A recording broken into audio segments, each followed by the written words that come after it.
자, 우리가 여호수아서를 쭉 살펴보고 있습니다. 성경 안에서 이 여호수아서는 인생의 경영서와 아주 흡사합니다. 이스라엘 백성들이 가나안 땅으로 들어가는데 그 가나안 땅에 하나님이 그 땅을 다 주었어요. 근데 그 땅에 들어가기만 하면 되는 것이 아니라 그 땅에서 뭔가를 해야 되는 것입니다. 뭔가를 했었을 때 그 하나님이 예비해 놓으실 것이 내 것이 되는 역사가 일어나게 됩니다. 그래서 그것을 이제 여호수아에서는 전쟁이다라는 과정으로 그 의미를 설명하고 있습니다. 그래서 이 스토리를 통해서 우리가 보고 배워가야 될 것들은 우리의 삶 자체가 결국은 전쟁이지 않습니까? 생존 경쟁이다 이렇게 하는데 그 생존에 관계된 것 이상으로 영적인 영역에서 보게 되면 더 치열한 전쟁이 우리 마음 안에서 그리고 여러분의 가정 안에서 그리고 여러분이 사업장 안에서 일어나고 있습니다. 어떤 사람이 죄를 짓고 타락합니다. 마음의 전쟁에서 진 거예요. 사업을 하는데 어떤 영역들이 얻어지지 않고 빠져나갔다. 뭔가 허물어진 영역이 있기 때문이라는 것입니다. 그래서 하나님은 이 여호수아서를 통해서 우리가 어떻게 하나님이 나에게 예비하신 것을 얻을 수 있는 원리들을 이스라엘 백성들의 전쟁 상황을 통해서 우리에게 설명하시고 알려주시는 것입니다. 자, 우리가 지난주에 이스라엘 백성들이 아이성에 들어갔다가 큰 실패를 당했던 내용들을 살폈습니다. 우리가 인생을 살아나가는 동안에 항상 성공하지 못해요.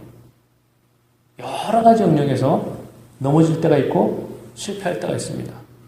근데 한두 번이 아니라 인생 전체를 오래 살다 보면은 많은 실수와 실패들이 있게 됩니다. 그것을 하나님의 말씀의 원리를 통해서 다시 극복해내는 과정이 자기에게 일어나지 않으면 그 사람은 안 되나 보다. 이렇게 살지 그 수준에 멈춰있게 됩니다. 그러면서 그 수준에 멈춰서 그냥 살아가면 되지만 그렇게 사라지는 것이 아니에요. 전쟁에 지고 있는 상태에서는 계속 뺏기는 것입니다. 물질적인 것을 뺏긴다? 물질적인 것은 좀 덜 할 수 있어요. 사람의 마음속에 행복과 기쁨과 삶의 의미 이런 것을 다 뺏기는 거예요. 왜 사는지 모르겠어요. 나름대로 이민 와서 살아가지만 왜 사는지는 이유도 모르겠고 매일매일의 삶이 그냥 먹고박이 포도충 그냥 할 수 없이 살아가는 삶을 살아갑니다. 하나님을 알지 못하는 사람들이 그렇게 사는 것은 근본적인 힘의 근원이신 하나님과 떨어져 있기 때문에 어쩔 수 없어요. 그러나 하나님을 믿는 백성들이 혹 그러한 삶에 머물러 있다고 하는 것은 뭔가 문제가 있다는 것입니다. 하나님은 저수지입니다. 근원이에요. 그분으로부터 모든 것이 내 안에 흘러 들어오는 것입니다. 내 가정에, 내가 하는 인생의 모든 것이 흘러 들어와서 내 영혼이 에덴 동산과 같이 충만하게 채워지는 것이에요. 그래서 항상 성도의 삶은 기쁨과 평강이 늘 멈춰 있게 되는 것. 이것이 성도의 삶인데 만약 그런 부분들이 어떤 영역에서 단절되어 있다고 한다면 어딘가가 지금 지고 있는 상태라는 것입니다. 패배된 상태에서 그것이 하나님의 말씀의 원리로 승리를 경험해내지 못하면 그 사람은 계속 지고 있는 상태에 영향을 계속 받는 것입니다. 그래서 기쁨이 잘 일어나지 않는 삶이 만들어지게 됩니다. 자기 심령에 기쁨이 없는 상태에서 손을 대는 모든 영역은 할 수 없어요. 일어나지가 않습니다. 회복되지가 않아요. 어떤 것이 내 마음에 기뻐야 돼요. 기쁜 상태에서 손을 대게 되면 어떤 것도 하나하나 회복이 되게 되어 있습니다. 하나님의 원리가 그래요. 하나님의 속성 자체가 그렇습니다. 그래서 오늘 저희들이 본문 말씀을 보면서 그러면 우리가 살아가다가 넘어지고 쓰러지고 무너져 있는 영역들이 있는데 그걸 어떻게 구축할 것이냐, 어떻게 내 삶에 승리의 삶이 만들어질 수 있느냐, 하나님께서 오늘 몇 가지로 얘기합니다. 한 세 가지를 같이 살펴볼 것인데 마음속에 잘 새겨두어야 될 것입니다. 여러분의 삶에 적용을 해야 될 부분인데, 첫째로 인생의 실패에서 하나님이 이스라엘을 다시 돌이키는데 첫 번째 원리가 회개로부터 출발시킵니다. 내가 넘어지고 쓰러진 영역에 대한 것들을 다시 돌이키게 하기 위해서는 첫 번째 과정이 반드시 그 부분에 대한 회개를 합니다. 내가 오래된 일이에요. 오래전 사건이에요. 기억하지 않고 다 잊어버렸어요. 그러나 하나님의 새로운 역사가 만들어지려면 그 부분을 하나님께 다시 끄집어내십니다. 다시 드러나게 하세요. 나는 숨겨놨지만 하나님 그 부분을 다시 들춰내서 그 부분이 하나님의 말씀으로 치유되고 회복시켜 나아간 다음에 하나님께서 아이성의 전투를 다시 시작하게 하시잖아요.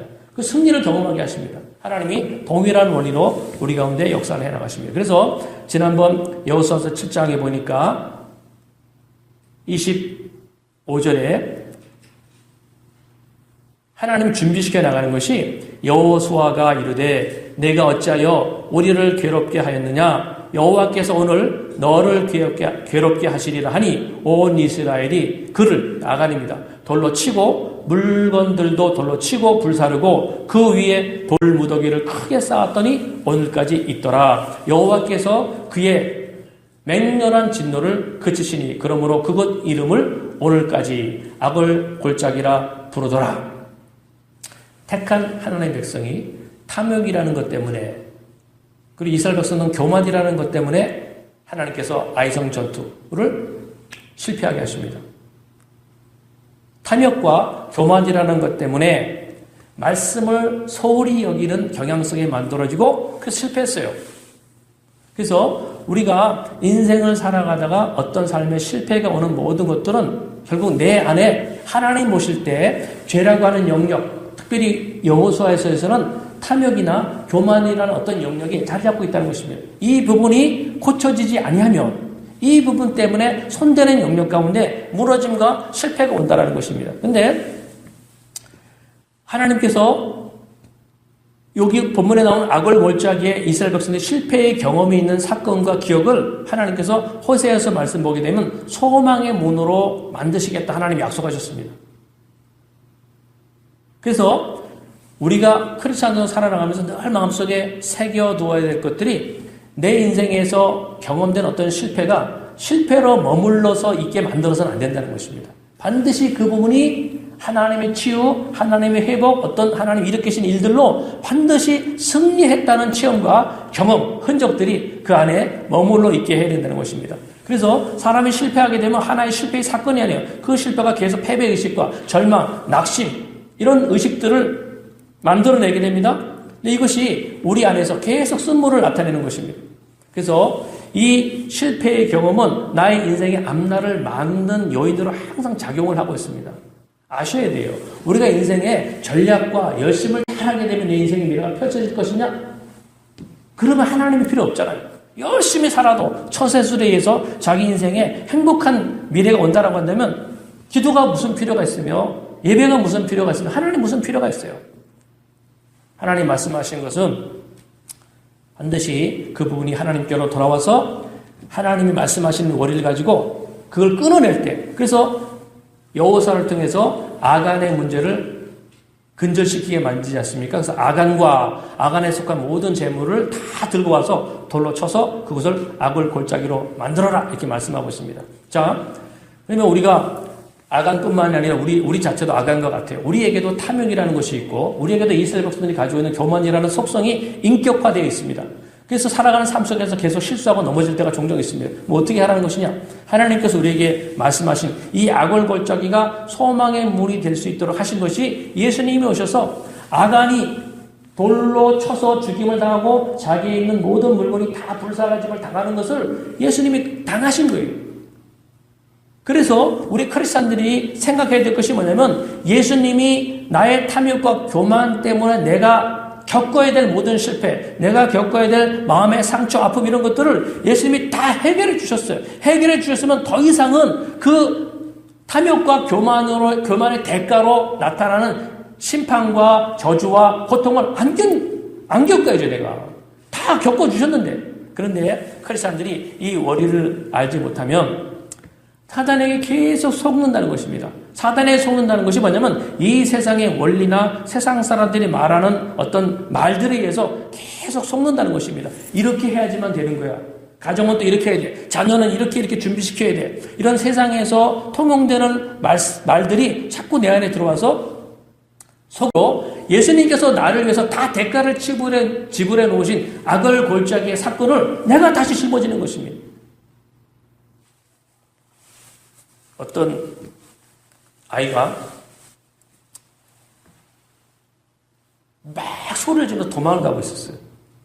근데 보니까 뒤에서 강아지 한 마리가 막 쫓아가는 거예요. 그러니까 막 짖으며 쫓아가니까 애가 막 너무 놀래가지고 기절을 할 듯이 소리를 지르면서 도망을 갑니다. 그 어른이 옆에서 딱 봤는데 보니까 아이 손에 이게 뭐죠? 이 수시집에 가게 되면 튀김. 애가 오징어 튀김을 손에 잡고 있는 거예요. 요 오징어 튀김을 잡고 막 도망을 가니까 뒤에서 강아지가 계속 쫓아오는데 포기를 하지 않는 거예요. 어른이 보고 나서 아이한테 소리를 칩니다. 야, 손에 있는 그 튀김 놔. 튀김 던져버려.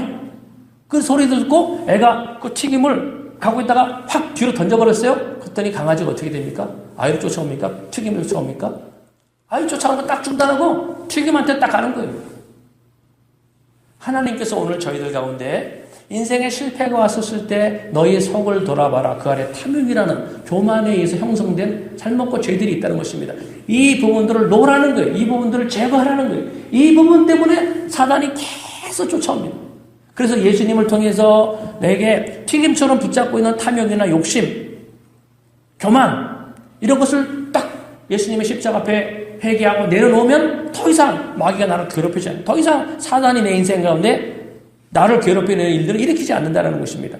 그래서 하나님께서 이걸 가르치시기 위해서 이스라엘 백성들을 광야로 보내서 손에서 튀김처럼 붙잡고 있는 노예 근성에 의해서 형성된 그 욕심들 이걸 놔.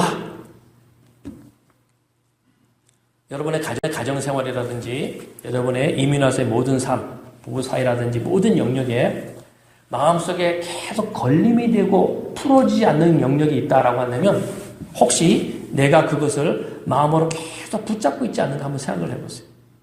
하나님은 내가 힘쓴다고 해서 그 영역이 얻어지는 거나 해결되지 않는다는 것입니다. 하나님은 모든 것을 하나님이 개입하시고 하나님이 손을 대셔야지만 풀어나가시는 것이지 우리가 노력하고 열심을 낸다고 해서 내 가정에 무너진 가정의 어떤 틀들이 회복되고 행복이 회복되고 이렇게 되지 않아요. 그래서 하나님께서 우리에게 요구하시는 것이 실패가 있었을 때는 우리 마음속에 탐욕이라는 죄가 없는지를 잘 돌아보고 만약에 있다 그러면 예수님 앞에 그걸 다 놓으라는 것입니다. 그렇게 예수님 앞에 그 죄의 문제가 내려놓아져야지만 하나님하고 나 사이에 신뢰의 관계가 만들어져요. 그래야 하나님 나를 신뢰하셔야지만 나의 인생 가운데 하나님이 계획하셨던 가나안 복지의 문을 열어주시는 것입니다. 여러분 법치 사회는 신용을 굉장히 중요한 사회입니다. 어떤 사회가 고급화된 사회, 선진 국가일수록 신용을 굉장히 중요시 여깁니다. 신뢰가 굉장히 중요해요. 인간관계도 마찬가지잖아요. 아주 친밀하게 사랑하는 사이일수록 신뢰가 굉장히 중요합니다. 만약에 신뢰가 깨졌다, 용납이 안 되는 거예요. 하나님과 우리의 관계는 어떤 관계냐? 이 세상에서 어떤 관계보다도 가장 고급스러운 관계가 하나님과 나와의 관계입니다. 하나님과 나와의 관계가 세상에서 어떤 관계보다 가장 신용에 의해서 움직여야 될 그런 관계라는 것입니다. 그래서 하나님은 나와 하나님 사이에서 어떤 것이 탐욕이나 교만으로 말미암아 잘못된 영역이 있거든 하나님 그것을 대충 지나갈 수 없다는 것입니다.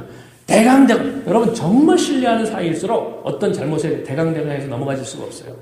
반드시 그 부분들이 서로 양해가 되고 회복이 되고 해결이 되어야지만 온전한 관계가 만들어집니다. 인간관계가 그렇잖아요. 그럼 전능자 거룩하신 하나님이 나를 상대해 나갈 때 내 삶 속에서 어떤 이런저런 실수와 연약함이 있었습니다. 그 10년 전 일이에요. 그러나 내가 분명히 회개하지 않았어요. 오래된 일이니까 하나님 잊어버리고 그냥 지나가십니까? 그럴 수 없다는 거예요. 하나님 그래서 어떤 사건을 일으키십니다. 아이성의 전투에 실패하듯이 이거는 실패할 수가 없어요. 질 수 없는 전쟁입니다. 근데 지게 만들어요. 그것을 통해서 나를 돌아보게 하는 것입니다. 내 안에 탐욕과 교만에 의해서 형성된 인격화되는 그런 부분들을 일으키시는 거예요. 그 부분을 보게 하시는 것입니다. 그리고 그 부분을 예수님께서 악을 골짜기에 다 갚아놓으셨으니까 예수님께 들고 나서 놓으라는 거예요. 그 책임만 놓으면 하나님이 나를 신뢰관계를 통해서 온전한 길로 우리를 끌고 이끌어 가신다는 것입니다. 그래서 나와 하나님과 신뢰관계가 온전히 만들어지게 되면 하나님은 저와 여러분들의 삶 가운데 하나님 예비해 놓으셨던 삶을 이제 드러내십니다. 하나하나. 그래서 내가 너에게 이런 계획이 있어. 이스라엘 백성들을 노예했던 이스라엘 백성을 데리고 가나안 땅으로 주시면서 너희가 이곳에 살면서 내가 계획한 일들을 이뤄라고 미션을 주지 않습니까? 가나안 땅을 그냥 주는 게 아니잖아요. 하나님 저와 여러분들을 모든 부분들 다 회복시켜 나가십니다. 그 회복시켜 나갈 때 우리에게 반드시 미션을 주십니다. 내가 너를 세상에 지을 때 이런 목적으로 너를 지었어. 네가 이렇게 살았으면 좋겠어 라고 하시면서 이 세상에서 먹고 마시고 시집가고 장가가고 하면서 내가 해야 될 하나님 나를 처음 지으셨을 때 계획하셨던 그 목적을 하나님 말씀을 통해서 깨우치십니다. 그래서 그 부분을 깨닫고 그 미션을 달려나가게 하신다는 것입니다. 그래서 올 한 해 2019년은 우리가 예배를 드리고 말씀을 묵상하면서 하나님께서 나의 인생 가운데 가지고 그 고유한 미션이 뭘까? 이걸 발견하라는 거예요. 그래서 이걸 하나님 계속 말씀하실 것입니다. 자, 실패를 통해서 하나님 미션을 발견해 나가십니다. 그리고 실패한 사람은 그 실패한 전쟁에서 다시 이기기 위해서는요, 힘이 필요합니다. 여러분 보세요. 권투 경기도 있고 스포츠 경기, 축구 경기가 있습니다. 한번 어떤 상대하고 내가 졌어요. 재기전을 치릅니다. 복귀전을 치르잖아요. 그러면 처음 했었을 때 전쟁하고 복귀전을 치를 때 복귀전하고 어떤 것이 더 힘듭니까? 나와 어떤 선수하고 싸웠는데 그 선수는 나를 이겼어요. 그 사람은 반드시 복귀전에서 사기가 충만해 있습니다. 내가 한번 이긴 사람이니까. 그러나 그 상대를 넘어뜨려야 될, 한번 넘어졌다가 실패해서 다시 일어나서 복귀전을 치러야 될 나한테는 굉장한 파워가 필요해요. 왜? 진 상대이기 때문에, 내가 저 사람한테 졌기 때문에 패배의식이 있습니다. 자신감이 떨어져 있어요. 그러니까 보통 평범한 힘으로 상대하면 또 질 수밖에 없다는 것입니다. 그래서 하나님께로 돌아오게 되면 하나님 내 안에 전능자 여호와 하나님이 가지고 계신 특별한 능력과 역사 이런 것들을 다시 주신다는 것입니다. 생각해 보세요. 왜 그 사람이 첫 번째 경기에 졌습니까? 왜 이스라엘 백성들이 얼마든지 이길 수 있는 아이성 전투에서 왜 졌어요? 하나님 말씀하셨잖아요. 너희가 왜 이길 수밖에 없는 전쟁에서 졌는지를. 너희가 너희 자신을 의지했다는 거예요. 이스라엘 백성들이 가나안 땅에 들어가서는 모든 전쟁은 하나님의 전쟁이라고 했습니다. 하나님의 전쟁이라는 무슨 말이냐? 하나님의 힘, 하나님의 방법으로 이길 수 있는 전쟁인데 이스라엘 백성들이 자기 경험을 의지하고 갔어요. 그래서 넘어진 것입니다. 복귀전을 치러야 돼요. 그 복귀전을 치를 때는 이제는 중요한 게 뭐냐? 하나님, 내가 전에는 내 힘으로 하려고 했습니다. 내 힘으로 사업을 만들고, 내 힘으로 이민화 정착을 해서 뭔가를 받고, 내 힘으로 가정을 꾸려가고, 내 힘으로 내 자녀를 양육하려고 했었습니다. 그런데 이게 뜻대로 안 돼요. 실패했어요. 하나님, 내가 이제 알았습니다. 내 힘으로 하는 것이 아니라, 이 전쟁은 하나님의 힘으로 하는 것이구나. 이걸 깨닫고. 그래서 전에는 처음 전쟁할 때는 마음이 교만해져서요. 마음이 교만한 상태에 있을 때는 고개가 잘 숙여지지 않습니다. 하나님 아무리 겸손하라, 아무리 다른 사람을 섬겨라, 너를 낮춰라 말씀하셔도 이게 한번 저번 실패가 없는 사람들은요 꼿꼿합니다. 목소리의 톤이 강합니다. 교회 생활도 마찬가지예요. 여러분들 교회 생활을 하면서 잘 보세요. 어떤 사람의 신앙이 얼마나 연륜이 됐든지 어떤 환경이 주어도 상관없어요. 하나님 앞에서 한번 야곱이 환도뼈가 꺾이듯이 하나님 앞에 꺾어지는 일을 통해서 훈련이 된 사람에게서 나오는 신앙의 특질이 뭐냐? 톤이 낮습니다. 겸손해야 될 순간에 자기를 낮춰요. 겸손합니다. 그리고 자기 목소리를 내지 아니하고 하나님의 말씀과 상대방을 높이는 이런 경향성들이 자연히 흘러나오게 됩니다. 전에 첫 번째 전쟁에서 지지 않았던 사람들은요, 기도하라 아무리 얘기해도 기도가 안 돼요. 내가 내 힘으로 다 버티고 있고요. 접은 적이 없거든요. 기도하라 아무리 말해도 기도가 잘 안 됩니다. 근데 한번 하나님 앞에 이런 훈련을 거친 사람들은요, 이제는 내 힘으로 할 수 있는 게 아니구나라고 깨닫고 나서부터 이제부터 시작하는 것이 기도입니다. 누가 기도를 하라고 해서가 아니라 기도할 수밖에 없어요. 내 자녀, 내 배우자, 내가 못 지켜내거든요. 하나님의 도움을 받아야 돼요. 그 하나님의 도움을 받는 원리가 기도밖에 더 있어요. 그래서 엎드려 기도하기 시작합니다. 그래서 우리가 늘 알아야 될 것들이 크리스찬들은요, 인생을 살아가면서 실패할 것에 대해 두려울 게 하나도 없어요. 왜? 예수님께서 아굴골짜기를 지나심으로 우리 모든 실패와 시행착오에 대한 결과를 예수님이 다 짊어지셨기 때문에 실패는 하나입니다. 나를 깨우치시기 위한 거예요. 그래서 인생이 안 풀리게 되면 첫 번째 원리가 뭐냐면 힐링의 원리, 회복의 원리가 뭐냐? 무조건 무릎을 꿇는 거, 회개하는 것입니다. 이것이 성경을 통해서 하나님이 계속 가르치시는 거예요. 안 풀리면 회개하면 돼요. 하나님 실수했다고 손가락질하고 채찍질하는 거 아닙니다. 뭔가 깨우칠 부분들이 있기 때문에 실패를 경험하게 하는 것인데, 안 풀리게 하는 것인데, 그래서 어떤 풀리지 않는 환경에 오게 되면 무릎을 꿇으라는 거예요. 제발 하나님께 골방에 나와서 무릎을 꿇고, 하나님 혹시 내가 어느 부분이 하나님께 보시기에 하나님 앞에 고개를 쳐든 부분이 있습니까? 쭉 내려올 수 있도록 도와주십시오. 이것이 깊은 묵상이 있을 때만 알아집니다. 내 안에, 내 실체 안에, 영적으로 내 안이 하나님 앞에 이 고개가 바짝 서 있는 이 상태를요, 깊은 묵상과 기도가 없으면 이게 잘 안 보입니다. 그래서 깊은 묵상에서 눈물로 기도하다 보면, 아, 내 안에 아간이 있었구나. 이게 알아져. 아, 이것 때문에 이런 실수가 있었고, 실패가 있었구나. 관계의 아픔이, 깨짐이 있었구나. 이걸 깨닫게 됩니다. 그래서 그걸 회개하는 거예요. 예수님이 아골골짜기를 가셨습니다. 주님, 이 연약한 분을 내가 시인합니다. 용서해 주십시오. 라고 했었을 때 회개하면서 전능력 하나님과 나와의 관계가 풀어지기 시작합니다. 그래서 하나님과 나 사이에 신뢰관계가 만들어지면서 하나님 나의 복귀전을 회복시키는, 복귀전을 승리로. 오늘 본문해 보세요. 아이성과 첫 번째 전쟁에서 졌던, 그래서 두 번째 복귀전을 치르면서 그 복귀전에 승리를 경험하게 하십니다. 그래서 크리스찬의 삶은 실패가 있을 때 그 실패를 하나님의 은혜로 말미암아 다시 일어나는, 다시 이긴 이 승리의 감격과 체험이 있어야 돼요. 내가 무너졌던 영역에서 말씀으로 기도로 그걸 이겨내본 경험이 없는 사람은 본인은 잊고 있을지 몰라요. 그러나 늘 그 상처와 패배의식이 내 영혼을 누르고 있습니다. 그것이 내 인생의 앞길을 자꾸 막아가는 거예요. 괜히 막히는 게 아니에요. 하나님께서 그 부분들을 다 치료하시고 가나안 땅으로 들어가서 미션을 이루게 하기 위해서 하나님께서 다시 아이성으로 들어가게 하셔서 그 실패하고 패배했던 이스라엘의 마음과 상처를 힐링 다 회복시켜 나가십니다. 어떻게 회복시켜 나가느냐? 오늘 1절 말씀 보세요. 1절에 보니까 성경 몇 구절을 이렇게 볼 거니까 성경을 딱 펴놓고 같이 나누시기 바랍니다. 1절을 보세요. 여호와께서 여호수아에게 이르시되 두려워하지 말라, 놀라지 말라, 군사를 다 거느리고 일어나 아이성으로 올라가라. 내가 아이 왕과 그의 백성과 그의 성읍과 그의 땅을 다 내 손에 넘겨주었으니 하면서 하나님의 회복과 힐링이 만들어집니다. 원리를 잘 나누면서 하나님 어떻게 무너진 사람을 일으켜 나가는가. 첫 번째 반응이 일어나 아이로 올라가라 그렇게 말씀하셨습니다. 그러니까 아이성에서 졌으니까 하나님 또 전쟁을 이기게 하려고 아이성으로 들어가게 하는구나. 그렇게 단순하게 볼 것이 아닙니다. 이기기 위해서는 반드시 내가 졌던 영역에 대한 것들을 깊이 묵상하고 다시 떠올리고 기억하셔서 그 부분들에 하나님 뭘 말씀하신지를 들어야 돼요. 굉장히 중요합니다.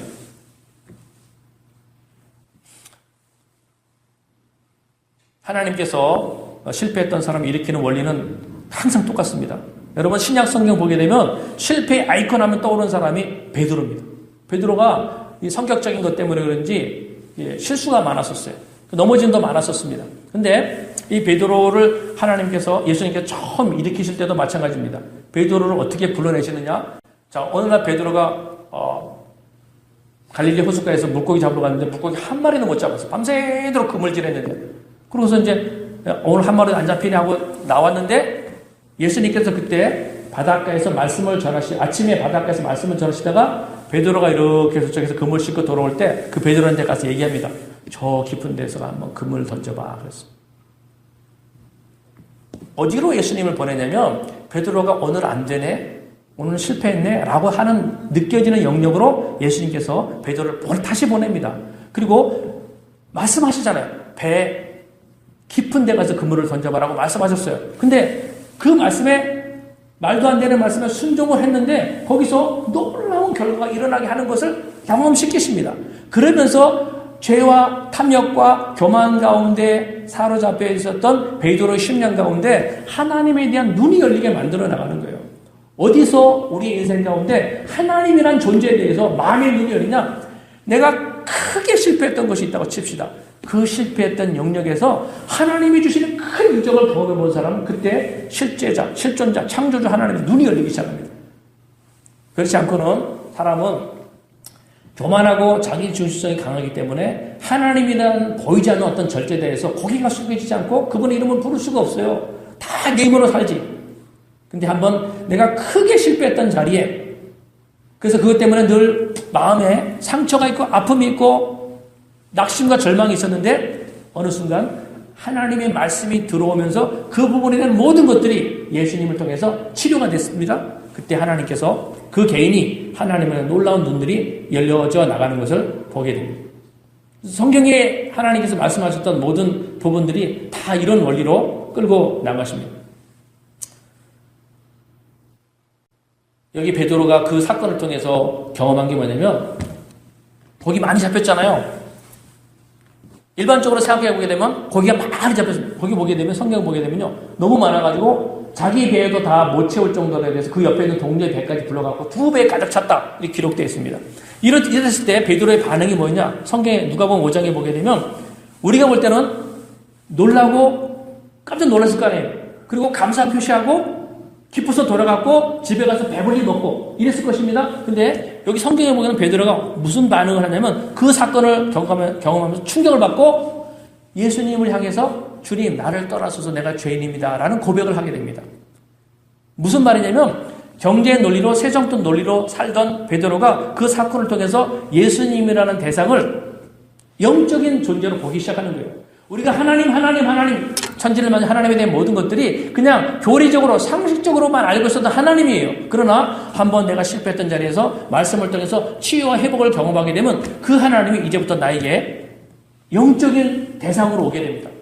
영광을 받으실 대상이고 내가 의지할 대상으로 눈이 열리기 시작합니다. 그래서 하나님께서 믿음의 사람들이 인생을 살아가다가 실패와 어려움을 겪어냈을 때 어떤 사건을 통해서 말씀으로 그를 이끌어 나가실 때 가장 중요한 원리가 무너졌던 영역에서 이겨내야 돼요. 사람은 자기가 무너졌던 영역은요 가고 싶지 않아 합니다. 기억하고 싶지 않아요. 떠올리고 싶어 하지 않아요. 왜냐하면 아프니까. 그런데 하나님은 그 부분을 다시 끄집어내서 그 부분 속에 예수님의 가치를 깨닫게 하십니다. 그래서 베드로가 아무것도 모르고 있다가 그 사건을 통해서 예수님의 존재가 영적인 대상으로 보이기 시작합니다. 저와 여러분들의 삶 가운데 여러 가지 과정 속에서 일어나야 될 부분들이 이것입니다. 하나님의 가치에 대해서, 예수님의 가치에 대해서 우리가 발견하는 것입니다. 오늘 본문에 나왔던 이 이스라엘 백성들이 아이성 전투의 실패함으로 말미암아서 하나님 또 그 다음에 그것이 승리로 말미암아서 깨달아진 것이 뭐냐면 하나를 발견한 것입니다. 아, 이 전쟁은 내 힘으로 하는 전쟁이 아니구나. 이걸 철저하게 깨닫게 됩니다. 여호사도 마찬가지예요. 내가 내 힘으로 전쟁을 치르려 했다 이게 아니라는 걸 깨닫고 나서 하나님 말씀으로 다 돌아가게 되는 것을 보게 됩니다. 잠깐만요. 이게 제가 빼먹었어요. 자, 두 번째 원리를 살펴볼 텐데 아주 중요한 원리가 두 번째 있습니다. 하나님이 어떤 한 사람을 다시 회복시켜 나가는데 어떤 원리를 적용하시냐? 하나님 말씀으로 돌아가게 하시는 것을 보게 됩니다. 여호수아가 지금 이 첫 번째 전쟁에 졌습니다. 근데 뭐라고 여호수아에게 말씀하냐면 거기 1절 뒤를 보게 되면 중반을 보세요. 보라, 내가 아이 왕과 그의 백성과 그의 성읍과 그의 땅을 다 내 손에 넘겨주었으니 그렇게 표현되어 있죠. 여기 표현을 잘 보세요. 하나님이 지금 아이성과 전투 복귀전 치르지 않았어요. 근데 뭐라고 말씀하시냐면 그 성읍과 그의 땅을 다 내 손에 넘겨주었으니 그렇게 말합니다. 시제가 중요해요. 과거 완료식 표현입니다. 영어로 얘기하면 영어 성경에 뭐라고 써있냐면 I have given into your hand 그랬어요. 내가 이미 너의 손에 다 주었어. 아직 하지도 않았는데 다 주었어 이렇게 얘기합니다. 그렇게 하시면서 하나님이 여호수아에게 무슨 말씀하시냐 가만히 보면은 거기 보라 내가 아이 왕과 그의 백성과 그의 성읍과 그의 땅을 다 내 손에 주었으니 이 말씀이 무슨 말씀이냐면 하나님이 이스라엘 백성들에게 이미 모세 때부터 약속했던 말씀이에요. 내가 저 가나안 땅을 너에게 줄 거야. 하나님 모세 때부터 얘기한 것을 지금 여호수아에게 다시 확인시켜 나갑니다. 그래서 신명기에서 1장 8절에 보게 되면 내가 너희의 조상 아브라함과 이삭과 야곱에게 맹세하여 그들과 그들의 후손에게 주리라 한 땅이 너희 앞에 있으니 들어가서 그 땅을 차지할지라. 그 조상인 아브라함 때부터 하나님이 이 땅을 너희 후손에게 줄 거야 라고 말씀하셨어요. 그리고 또 1장 21절도 보게 되면 너희의 하나님 여호와께서 그 땅을 너희 앞에 두셨은즉 너희의 조상과 하나님 여호와께서 너희에게 이르신 대로 올라가서 차지하라. 두려워 말라. 주저하지 말라라고 모세시대에 또 말씀하십니다.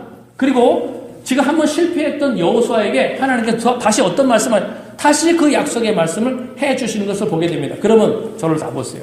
하나님이 어떤 사람의 인생을 회복하실 때 하나님 쓰시는 원리가 뭐냐면 하나님이 처음 주셨던 그 말씀을 다시 기억하게 하는 것입니다. 하나님 주셨던 그 말씀을 기억하게 하심을 통해서 그 심령이 하나님 말씀을 소홀히 여기고 세상살이에 몰입돼서 그 약속들을 소홀히 다루고 있어요. 잊어먹고 있었어요. 하나님이 그 사건을 통해서 실패를 통해서 그걸 다시 기억나게 하십니다. 여기 오늘 본문에도 이 말씀을 들으면서 여호수아가 반응을 시작합니다. 어떤 반응을 하는지 잘 보시면서 이렇게 하나님이 회복시켜나가는 하나님의 두 번째 원리는 말씀이다 그랬어요. 말씀으로 그 약속 언약을 기억하게 하십니다. 오늘 본문의 8절 같이 읽겠습니다. 8절 시작. 너희가 그 성읍을 취하거든 그것을 불살라 여호와의 말씀대로 행하라. 보라 내가 너희에게 명령하였느니라. 자 보세요. 하나님이 어떻게 복귀 전 아이성과의 전쟁을 이겨나가게 만드시느냐. 하나님이 내가 너희에게 준 말씀이 있지. 여호수아가 모세 시대 때부터 하나님이 이스라엘 백성에 주셨던 말씀을 여호수아가 알고 있습니다. 잊어버렸어요. 그걸 잊고 나니까 지난번 아이성과 첫 번째 전쟁할 때 어떻게 했어요? 사람들이 정탐꾼을 보냈는데 정탐꾼이 와서 여호수아한테 저 성은 적으니까 한 2,000~3,000 명이면 되겠습니다. 그렇게 말했어요. 그래서 3,000명을 보낸 거예요.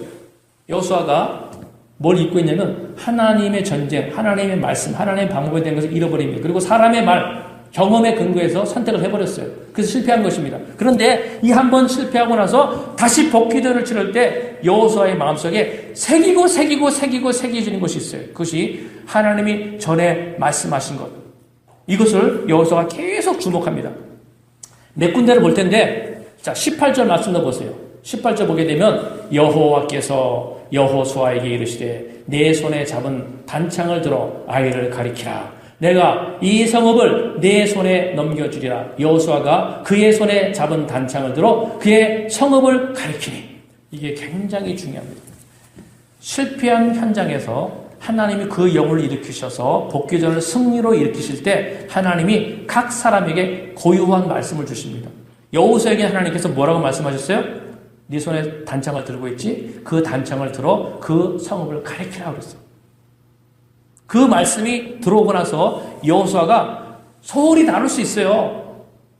들었다가 놓을 수도 있습니다. 근데 성경을 보게 되면 26절 보세요. 같이 읽겠습니다. 시작. 아이 주민들을 진멸하여 바치기까지 여호수아가 단창을 잡아 든 손을 거두지 아니하였고. 자, 그냥 보고 넘어갈 게 아닙니다. 전쟁은 새벽부터 시작이 돼요. 전쟁 끝날 때는 하루 종일 걸립니다. 근데 여기 성경에 보게 되면 여호수아가 어떻게 했다고 말씀하고 있느냐? 아이 주민들을 진멸하여 바치기까지 여호수아가 단창을 잡아 든 손을 거두지 아니하였고. 생각해 보세요. 이 성경책 하나를 1시간 동안 들고 있으라 쉽지 않습니다. 무거워요. 근데 창이라고 그랬어요. 창에는 분명히 세 부치가 붙여 있습니다. 세 부치가 붙어 있는 그 단창을 아이성을 향해서 들고 있는 이 손을 다 진멸할 때까지 여호수아가 이 손을 내리지 않았다고 그런 거예요. 여호수아의 마음이 어떤 상태에 있었느냐를 우리가 생각해 보는 것입니다. 하나님이 한 개인의 인생 가운데 회복을 만들어 나가실 때 그 사람의 마음 속에 어떤 에너지, 어떤 의식이 자리 잡고 있냐는 거예요. 하나님의 말씀에 대한 깊은 주목이 여호수아의 심령 가운데 이루어지고 있었구나라는 것을 우리가 보게 되는 것입니다. 여러분, 여호수아 이 사건을 통해서 여호수아와 연관되는 것이 있습니다. 가나안 땅을 들어가기 전에 광야를 돌 때 한번 이스라엘 백성이 출애굽합니다. 출애굽해서 광야로 딱 들어섰을 때 곧바로 출애굽기 17장에 보게 되면 아말렉 족속 이스라엘 백성들을 뒤쳐서 전쟁이 일어나게 됩니다. 그때 하나님께서 모세에게는 산에 올라가서 손을 들으라고 그랬어요. 그리고 밑에 있는 여호수아와 젊은 부사들은 아말렉하고 전쟁을 하게 했습니다. 그때 하나님께서 뭘 보게 하셨어요? 위에서 모세가 손을 들고 있으면 밑에서 전쟁이 이기고, 손을 내리면 전쟁이 지게 되는 것을 이스라엘이 다 경험하게 하셨습니다. 그때 여호수아도 이걸 들었을 거 아니에요. 나중에 전쟁을 마치고 돌아왔을 때 모세가 손을 들고 있을 땐 너희가 이기게 됐고 손을 내리니까 지더라, 이것을 얘기했을 거 아니에요. 모세는, 여호수아는 그것을 깊이 생각했을 것입니다. 오늘 이 사건, 아이선 사건을 경험하면서 여호수아가 다시 깨닫는 거예요. 하나님이 나에게 단창을 들어 저 아이선을 같이 가리키고 있으라고 말씀하시니까 이 소리 떨어져 나가는 것 같아도 하나님 말씀하신 그 말씀에 순종하기 시작합니다. 여러분, 그래서 하나님의 역사가 우리 개인의 삶에 일어날 때 하나님은 첫 번째로 말씀을 주신다고 그랬어요. 그 말씀은 처음 오는 말씀이 아닐 수 있습니다. 전에 하나님 주셨던 말씀을 기억하는, 내가 너에게 이거 준다고 그랬지? 내가 줄 거야 말씀하시면서 그것과 연관된 한 가지 순종할 수 있는 어떤 틀이 되는 말씀을 주십니다. 이때 이것을 예민하게 받아들이고 그 말씀에 절대적으로 순종하고 있는 거예요. 이때 그 사람의 인생 가운데 하나님의 회복과 하나님의 약속들이 하나하나 만들어져 나가는 것입니다. 여러분, 하나님이 예수님을 통해서 십자가를 잘려줘 돌아가심으로 그분이 수감으로 말미암아 우리를 부욕했다고 해서 우리가 예수 믿은 연후에 내 인생 가운데 모든 것들이 시간이 되면 와지는 게 아니라는 거예요. 왜 크리스천으로 살아나가면서 세상 살이 속에서 왜 낙심하고 있고 왜 한두 가지 실패 속에서 좌절하고 일어나지 못하느냐? 하나님이 가나안 땅과 회복들을 어떤 원리를 통해서 일으키신지 모르는 거예요. 이것을 중요하게 여기지 않는 것입니다. 여호수아도 그렇게 했어요. 근데 여호수아가 이걸 깨닫고 나서 그 손을 내리지 아니하며 단창을 들고 있는 것입니다. 철저하게 말씀으로 돌아가고 하나님의 말씀에 귀를 기울이는 태도가 여호수아의 심령 가운데 만들어지고 있습니다. 오늘 우리가 같이 예배를 드립니다. 여러분, 같이 예배를 드려요. 한국말로 예배를 드립니다. 여러분의 귀가 하나님께, 하나님의 말씀에 얼마나 예민하게 초점이 맞춰지는지 잘 보세요. 어떤 사람은 흘려 지나갈 수 있어요. 자기한테 들어오는 것이 없습니다. 그럼 어떤 사람은 이거구나라고 마음속에 깊이 와닿는 것이 있습니다. 만약에 여호수아가 하나님의 말씀의 중요성을 알지 못했다라고 한다면 단창을 들고 있어라 했을 때 소홀히 여겼을 것입니다. 그러나 한번 실패하고 나서 여호수아가 얼마나 하나님 말씀의 중요한 것을 깨닫습니다. 이 전쟁의 승패가 우리의 숫자와 우리의 전략에 담긴 것이 아니라 하나님의 말씀에 달려있구나. 승리가 말씀에서 오는구나. 이걸 깨달았어요. 이걸 깨닫고 나서부터 여호수아는 전쟁 상황입니다. 그 전쟁 상황에서 성경을 보세요. 계속 강조합니다. 원리라고 하는 것은요, 반복됩니다. 하나님 중요한 원리는 계속 반복되게 되어 있어요. 오늘 본문에 몇 군데를 볼 건데요. 34절 한번 보세요. 여호수아가 어떻게 했는지 성경에서 34절 같이 읽겠습니다. 시작. 그 후에 여호수아가 율법책에 기록된 모든 것대로 축복과 저주하는 율법의 모든 말씀을 낭독하였으니, 이때가 전쟁 상황입니다. 전쟁의 상황에서 말씀을 예배드릴 날이 된 것 같아요. 그 상황에서 하나님의 말씀을 낭독했다, 이렇게 얘기하고 있습니다. 35절도 보게 되면 모세가 명령한 것은 여호수아가 이스라엘 온 회중과 여자들과 아이와 그들 중에 동행하는 거류민들 앞에서 낭독하지 아니한 말이 하나도 없었더라. 전쟁이 엄청난 상황에서 여호수아가 온 이스라엘 외국인들까지 다 함께 있었던 외국인들까지 다 모아놓고 말씀을 하나하나 여호와 하나님의 말씀을 듣게 하셨다는 거예요. 이것은 여호수아의 마음 가운데 모든 인생사의 승패가 하나님 말씀에서 오는 것이라 너무나 철저히 깨달았기 때문에 이런 순종이 일어나고 있는 것입니다. 그리고 그 앞부분 한번 볼까요? 8장 32절 말씀 보세요. 32절 같이 읽겠습니다. 시작. 여호수아가 거기서 모세가 기록한 대로 율법을 이스라엘 자손의 목전에서 그 돌에 기록하며, 뭐 했다고 그랬어요? 그 전쟁 상황에서 모세를 통해서 들려줬던, 구전으로 들려줬던 말씀을 어디다가? 돌에다가 하나하나 다 새겼다는 것입니다. 잊어먹지 않기 위해서 하나님 말씀을, 전쟁을 그 긴박한 상황에서 나중에도 해도 될 일 아닙니까? 지금 급한 전쟁부터 해야 되는데 모세가 정복전쟁에 나가는 모든 과정 속에서 했던 일이 뭐냐면 정복전쟁 15년, 16년 걸렸습니다. 그 정복전쟁 하는 동안에 모세가 늘 끊임없이 했던 일들이 하나님의 말씀을 그 돌에다 하나 새겨놓는 일들을 계속해 나갔다는 것입니다. 학자들에 의하면요, 이 돌에다가 말씀을 신명기서, 하나님께서 말씀하신 신명기서를 다 기록하려면 연구해보면 한 5년 정도 걸린답니다. 전쟁의 모든 상황 속에서 그 말씀을 하나하나 돌에다 새기는 작업들을 해 나가고 있었던 것을 보게 됩니다. 그리고 우리가 앞부분을 읽지 않았지만 8장 31절도 보세요. 거기가 이는 여호와의 종 모세가 이스라엘 자손에게 행한 것과 모세의 율법책에 기록한 대로 쇠 연장을 다듬지 아니한 새 돌로 만든 제단이라 무리가 여호와께 번제물과 화목제를 그 위에 드렸으며 전쟁에서 예배드렸던 사람 기록들을 다 기록해놨잖아요. 이런 모든 것들이 첫째는 뭐냐면 모세의 율법책에 기록한 대로 하나님이 자신들에게 말씀하신 대로 전쟁 상황에서 1순위에 말씀의 우선순위를 두고 모든 것들을 이루어 나가는 것을 우리가 보게 됩니다. 하나님이 오늘 저와 여러분들에게 말씀하시는 거예요. 인생을 살아가다가 여러 부분에 실패했었지. 이민을 와서 살아가는 모든 삶 속에서 여러 가지 물질, 관계 문제 여러 가지로 실패했었지. 다른 게 아니야. 네가 네 힘으로 사라지는 것이 아니라 하나님의 말씀이 네 안에 들어오면서 모든 것들이 만들어지는 것을 깨달아. 거기서 승리가 나오는 것이야. 이것을 우리에게 계속 말씀하고 있는 것입니다. 여러분, 여호수아가 정복한 그 가나안 땅에 들어가서 전쟁을 치른 것들을 여호수아를 쭉 보게 되면요. 전쟁의 숫자가 한 31번 정도 됩니다. 31번 정도의 전쟁이 계속 있었어요. 15년 동안. 그런데 31번의 전쟁에서 첫 번째, 이 아이성 전쟁하기 전, 여리고성 전쟁, 아이성과 첫 번째 전쟁, 두 번째 전쟁을 빼고, 이 아이성 전쟁에서 첫 번째는 졌으니까, 그 뒤에 29번 모든 전쟁에서 여호수아가 다 승리합니다.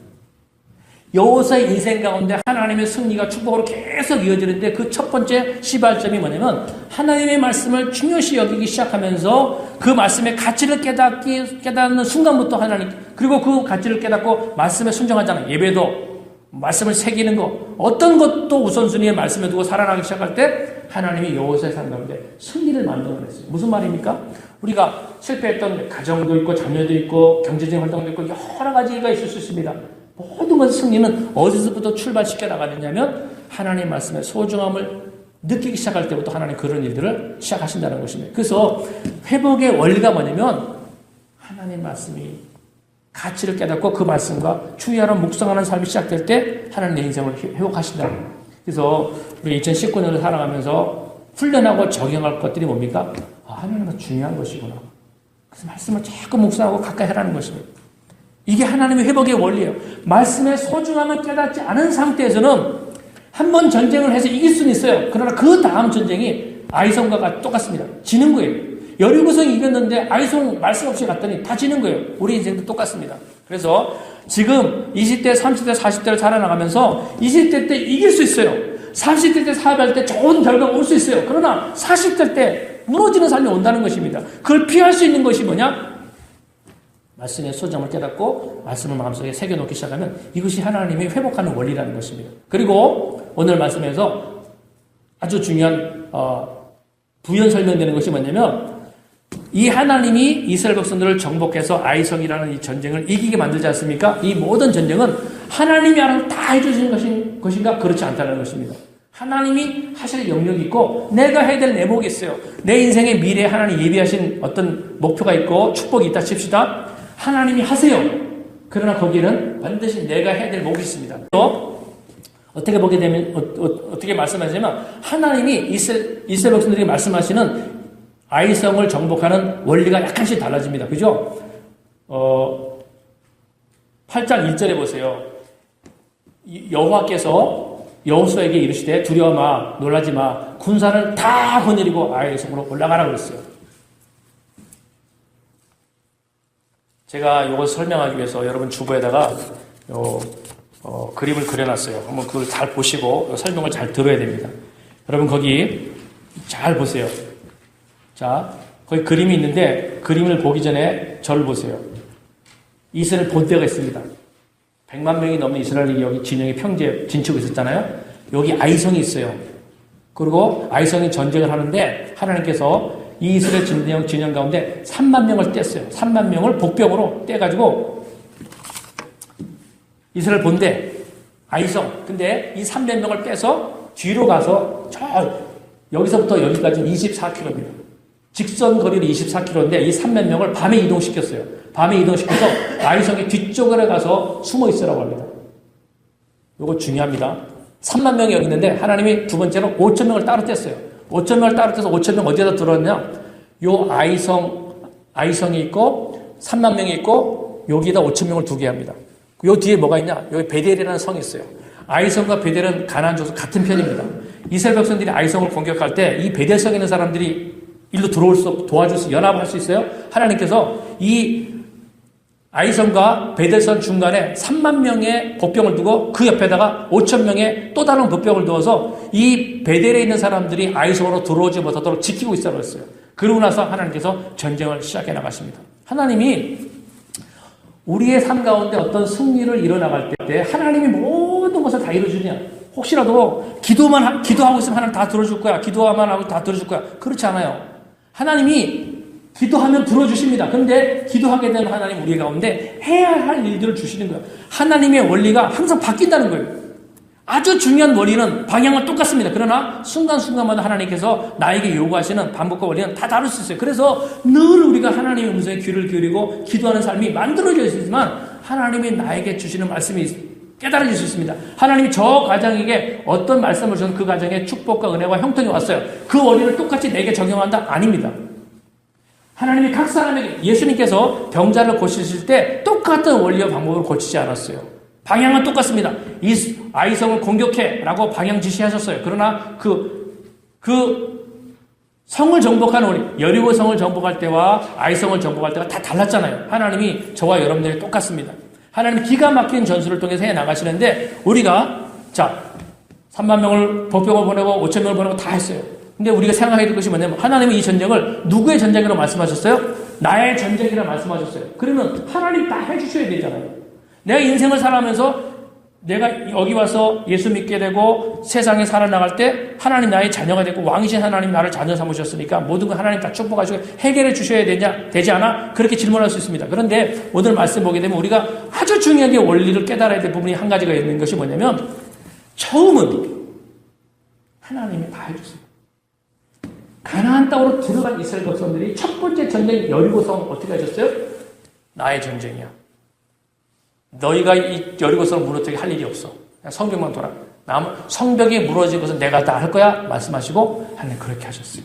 이스라엘 백성이 성벽이 무너지는 데 있어서 정복하는데 한 일이 없어요. 뺑뺑뺑 돌았어.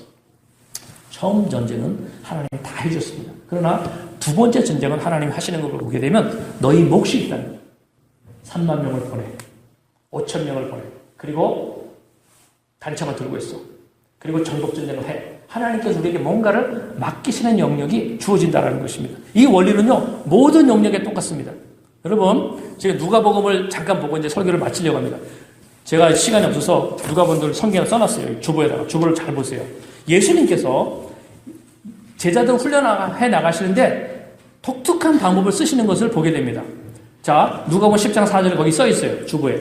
10장 4절을 한번 읽겠습니다. 시작. 전대나 배낭이나 신발을 가지지 말며 길에서 아무에게도 무난하지 말며. 자, 지금 영적 전쟁의 한 부분을 얘기하면서 하나님 원리를 가르쳐 주시는데 이 누가복음 10장에서는요. 예수님께서 70명의 전도대를 이스라엘 각 지역으로 가서 전도하게 하십니다. 근데 하나님이 특별한 방법을 하셨어요. 거기 갈 때 전대, 돈주머니 가져가지 마. 배낭, 신발 가져가지 마.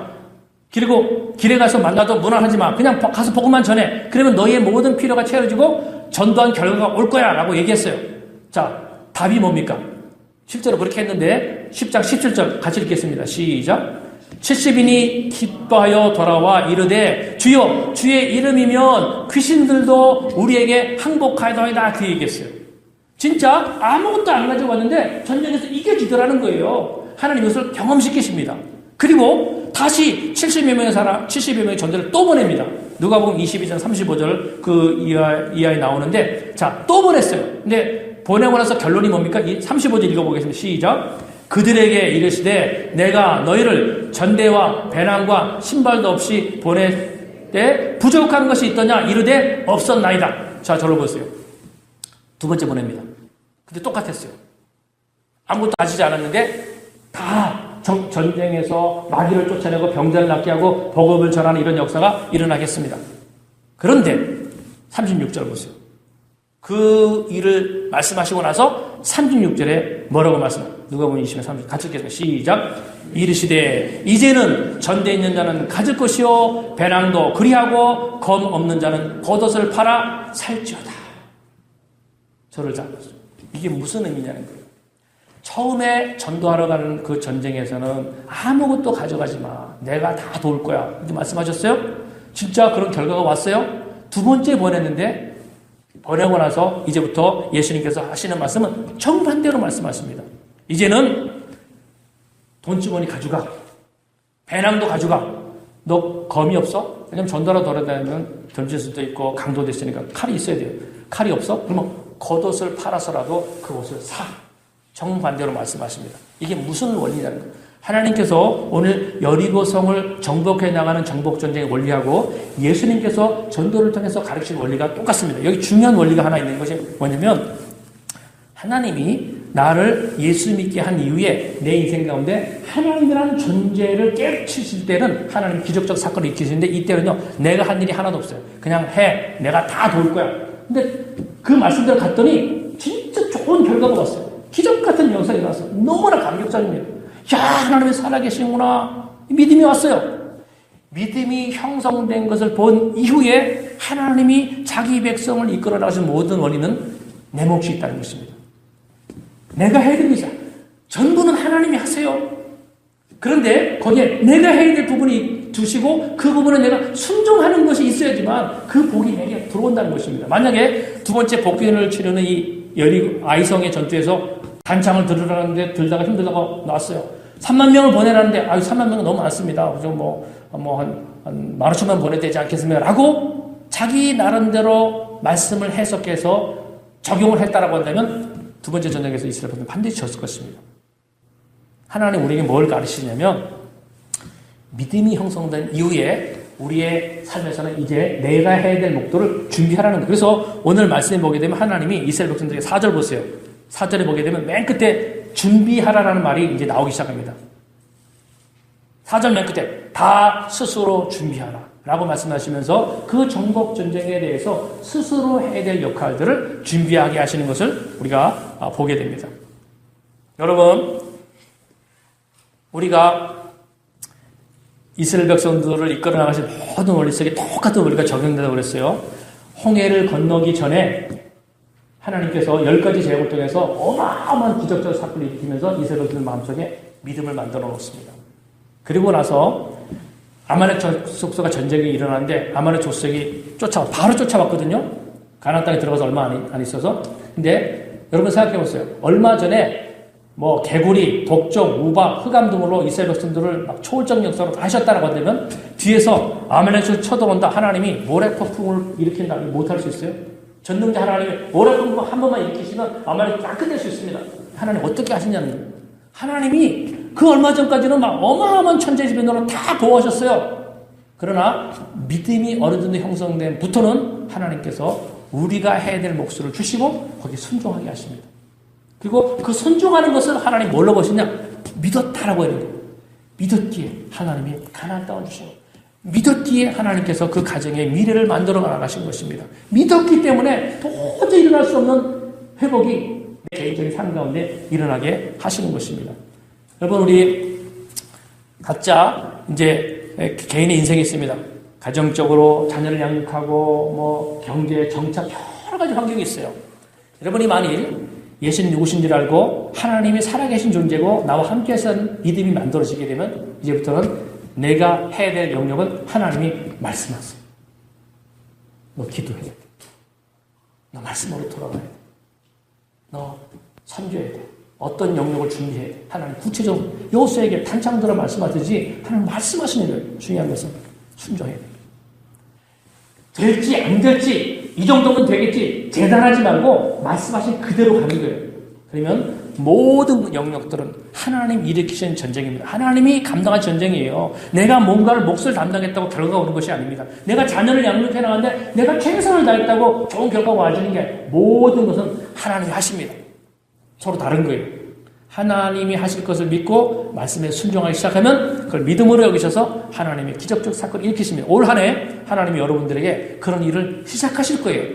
여러분, 우리가 믿고 있는 하나님은 안 계신 분이 아니에요. 그분은 벙어리가 아닙니다. 말하는 분이에요. 그러면 우리가 예배 드릴 때, 우리가 기도할 때 말했어요. 너 예배 그렇게 드리면 안 돼. 너 기도 그렇게 하면 안 돼. 하나님 말했어요.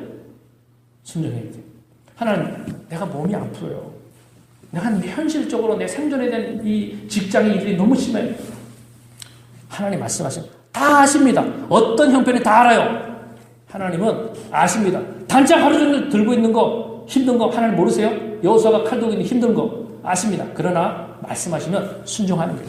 순종하면 하나님이 희한한 힐링의 역사들을 하나하나 완성시켜 나가십니다. 이걸 경험해야 돼요. 이걸 경험한 자만이 그 실패 속에서 더 이상 사단에게 속지 않고 이기는 이런 믿음의 역사가 만들어지기 시작하십니다.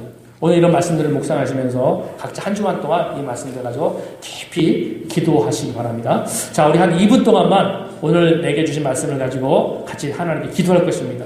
하나님, 들을 귀를 주시고 들은 바 말씀에 순종할 수 있는 우리가 될 수 있도록 영적 전쟁에서 이길 수 있도록 인도하여 주시옵소서. 우리 합심해서 기도하겠습니다.